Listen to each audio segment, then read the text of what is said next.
As we move to quarterbacks, a lot of love for Justin Herbert this summer, playing under new offensive coordinator Kellen Moore. And we got to hear from Herbert on his expectations for the offense that might be throwing much more vertical this season.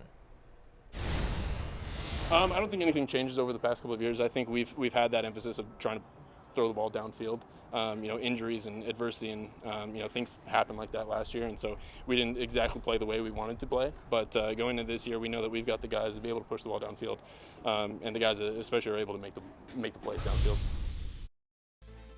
Kicks off the love list here as he has the Dolphins week 1. Listen, they drafted Quentin Johnston, a guy that can win down the field in the first round. They still have Mike Williams and Keenan Allen. Of course, Austin Eckler impacts the pass game.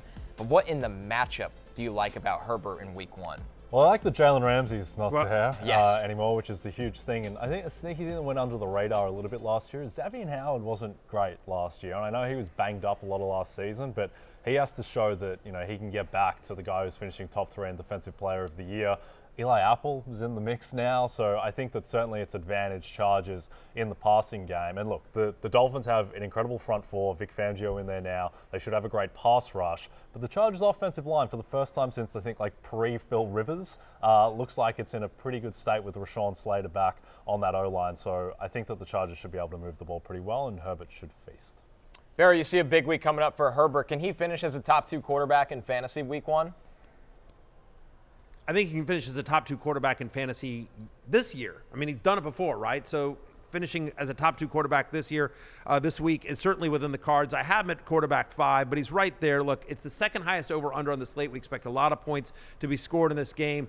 You mentioned no Jalen Ramsey, Jay. I think that's a great point. Miami was a bottom 6 pass defense last year. It's one of the reasons why they went out and got Jalen Ramsey. They got Vic Fangio as the defense coordinator. I'm a big Vic Fangio fan, but there's only so much coaching you do to stop all the weapons that the Chargers have. Last year against Miami, in a down year for Justin Herbert, he still had 51 pass attempts. He still had 367 passing yards as well. So my expectation here is that Herbert has a big game. They're going to be more vertical. Yeah, man, that's where you attack Miami, I think, is in that secondary, which has struggled so far and is banged up. 2 more quarterbacks that make the love list for week 1 here, Barry. Geno Smith going up against the Rams. We already talked about how much you love Tyler Lockett this week as well. And then Trevor Lawrence against the Colts, a Colts team that has had a wild ride of a summer as well. Yeah, Geno sort of went underrated in drafts. I think too many people thought, last year was a fluke and whatever, and run heavy. But the fact is no, they gave Geno the big deal. They didn't draft a quarterback. They're committed to Geno Smith as their starting quarterback. They add Jackson Smith and Jigba, and obviously the fact that he returned to practice this week is helpful for that passing attack. You've got Lockett and Metcalf there as well, as we talked about this. 3 of their 4 top second cornerbacks on the Rams are rookies or second-year players. Seattle has the 4th highest implied total of all the teams in week 1. We expect a lot of points to be scored for the Seahawks. And so for me, Geno against this Rams defense, I think he's a top 8 fantasy quarterback. Trevor Lawrence, you mentioned as well. Think about the Colts last season, right? In the 2 games in which Lawrence played against him, he went 45 of 52. He averaged over 21 fantasy points per game.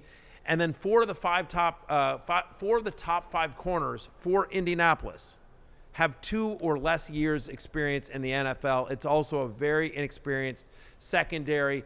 Trevor Lawrence, who had a lot of success against the Colts last year, now comes back with all of his skill players still intact.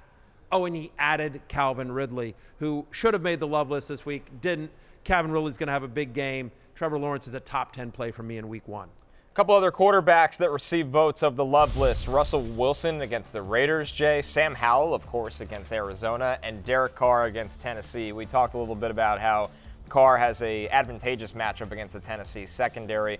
We talked about Howell, of course, just what's left of the Arizona team. But Russell Wilson against a Raiders defense that has a lot of talent up front, but we don't know what the back end is going to look like. No, we don't. And outside of Max Crosby, there's no one who really scares you on that defense. I think Russell Wilson, he is a really interesting player this season because there was so much hype about Russ coming into last year. That's why they gave him the contract. He's only 34 years old, which for a quarterback these days isn't that old. And I think that with Peyton in tow, I think that he should be in for a bounce-back year, and certainly has an advantageous spot first up against the Raiders.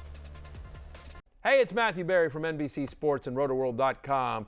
Just want to thank you so much for watching what you just watched, or at least being too lazy to click out of it after the autoplay just kept it going. So either way, thank you so much for just letting it scroll by your screen. And now I'd like to ask you respectfully, okay, respectfully, please subscribe to the NFL on NBC YouTube channel for the latest NFL news, fantasy headlines from Roto-World, and betting analysis from NBC Sports Edge.